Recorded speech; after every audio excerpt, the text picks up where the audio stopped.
এটা হচ্ছে কাঁচা টমেটো। কাঁচা টমেটোকে কেটে হলুদ লবণ মেখে ভাজা হয়েছে এই যে। এখন এটাকে পেঁয়াজ আর মরিচ দিয়ে বাটা হবে। এটা হচ্ছে টমেটো ভর্তা। আর এটা হচ্ছে লাউয়ের খোসা। লাউয়ের খোসা আর এখানে চিংড়ি মাছের গুঁড়া চিংড়ি, এটাকে ভর্তার মতো করা হয়েছে। এটা পেঁয়াজ রসুন দিয়ে বাটবে, মরিচ দিয়ে।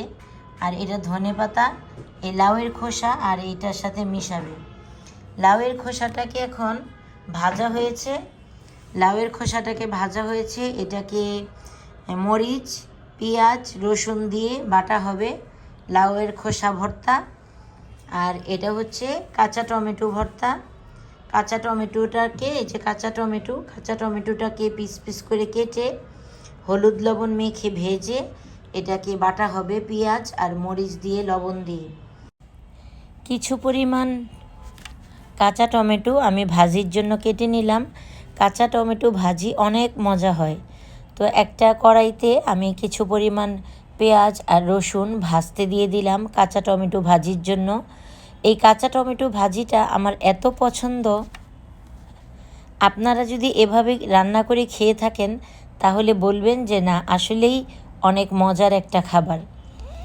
তো পেঁয়াজ আর রসুনটা ভাজা ভাজা হয়ে গেলে, ব্রাউন কালার হয়ে গেলে, এটাতে আমি একটা ডিম দিব আর 1 চিমটি হলুদ গুঁড়া দেব জাস্ট কালারের জন্য। কাঁচা টমেটো ভাজিটা, কাঁচা টমেটো যদি একটু টক হয় তাহলে 1 চিমটি চিনি দিবেন, তাহলে দেখবেন টক মিষ্টি ঝালের একটা চাটনির মতো লাগছে। এই যে কাঁচা টমেটো আমি এভাবে কেটে নিয়েছি।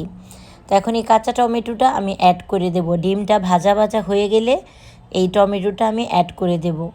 ডিমটা নেড়ে চেড়ে আমি ভাজা ভাজা করে নিব। আন্দাজ মতো কাঁচামরিচ দিবেন, ধনেপাতা দিবেন নামানোর আগে, আর আন্দাজ মতো লবণ। যদি একটু টক হয় একটু চিনি দিতে পারেন, কিন্তু আমি চিনি দিইনি। টক টক ফ্লেভারটা আমার কাছে খুব ভালো লাগে, তাই আমি চিনি অ্যাড করলাম না। তো পেঁয়াজ রসুন ভেজে 1 চিমটি হলুদ গুঁড়া দিয়ে আমি একটা ডিম ভেঙে এই ডিমটাকে আমি ভালো করে স্ক্র্যাম্বল করে নিলাম।